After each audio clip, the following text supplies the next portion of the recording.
আসসালামু আলাইকুম ওয়া রাহমাতুল্লাহি ওয়া বারাকাতুহু। প্রিয় ভাইরা, আমরা মুসলমানের ঘরে আল্লাহ পাক আমাদেরকে সৃষ্টি করেছেন এবং মুসলমান হলো সবচাইতে আল্লাহর মনোনীয় তো ধর্ম, মুসলিম ধর্ম। এই ধর্মের ভিতরে কোনো মারামারি, কাটাকাটি, হানাহানি, রক্তপাত করে কিছু পছন্দ করে না। আমার ধর্ম আমার কাছে শ্রেষ্ঠ এবং অন্য ধর্মকে আমি ছোট করতে পারি না। অন্য ধর্মকে আমি সম্মান করি, রেসপেক্ট করি। যার যার ধর্ম তার তার কাছে অনেক বড়। এই ধর্মের ভিতরে কত সুন্দর বিধি বিধান, নীতির আওয়াজ আছে, কিন্তু এই নীতির আওয়াজগুলো অন্য কোনো ধর্মের ভিতরে নাই। অথচ আমরা দেখেন ছোটকাল হতে আমরা জানতে পেরেছি, যেখানে 5 জন মুসলিম আছে, 100 জন বিধর্মী আছে, সে 100 জন বিধর্মী 5 জন মুসলিমকে বুকে আগলাইয়া ধরবো, তাদের কোনো ফুলের টোকা লাগতে দেবে না। এবং আমরা জানি, যেখানে 5 জন বিধর্মী লোক আছে সেখানে 100 জন যদি মুসলিম থাকে, তাহলে তারা বুকে আগলাইয়া ধরবে ফুলের মাত্র, তাদেরকে নষ্ট করা হবে না।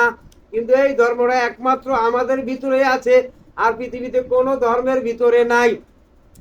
কিন্তু বাইরে আপনারা দেখেন, এই যে দেখেন আমাদের দেশে পূজা মণ্ডপ গুলা যদি কোনো সমস্যা হয়, আমাদের মুসলিম সম্প্রদায় যত হুজুর, মাওলানা, ছাত্র ভাইরা সবাই যাইয়া তাদেরকে রক্ষা করার জন্য চেষ্টা করে। অথচ দেখেন আমাদের পার্শ্ববর্তী রাষ্ট্র, বন্ধু রাষ্ট্র ভারত, অথচ আমাদের মুসলমানের উপরে কিভাবে তারা হামলা মামলা নির্যাতন করেছে। আসলে কি ভাই, এটা কিন্তু সম্ভব না, ঠিক না। আপনার ধর্ম আপনার কাছে বড়, আমার ধর্ম আমার কাছে বড়।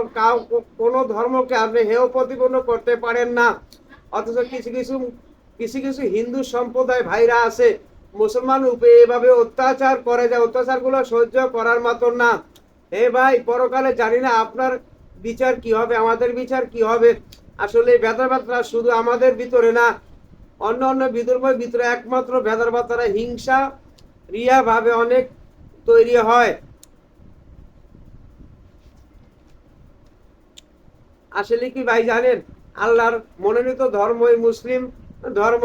এই ধর্মকে আল্লাহ অনেক ভালো পান। এর জন্যই আমাদেরকে খুব সুশিক্ষা দিয়েছেন। আমাদের নবী পাক সাল্লাল্লাহু আলাইহি সাল্লাম কত সুন্দর আদর্শ শিক্ষা দিয়েছেন। আমাদের মাঝখানে কার কোনো ক্ষতি হবে না, কোনো ভাইয়ের এক বিন্দু ক্ষতি আমরা করতে পারি না। অথচ মানুষের জাল মাল সবকিছু আমরা হেফাজতে রাখি, আর অন্য অন্য ভাইরা আমাদেরকে তো মারেই, আরো অকুত্র ভাষা কথা বলে, আমাদেরকে ধ্বংস করে দিবে সেটা বলে। আসলে কি ভাই, আমরা একই রক্ত মাংস গড়া, আপনিও থাকবেন আমিও থাকবো, কিন্তু কাউকে ধ্বংস করা যাবে না, কাউকে খারাপ কটূক্তি করা যাবে না, কাউকে হেয় প্রতিপন্ন করা যাবে না।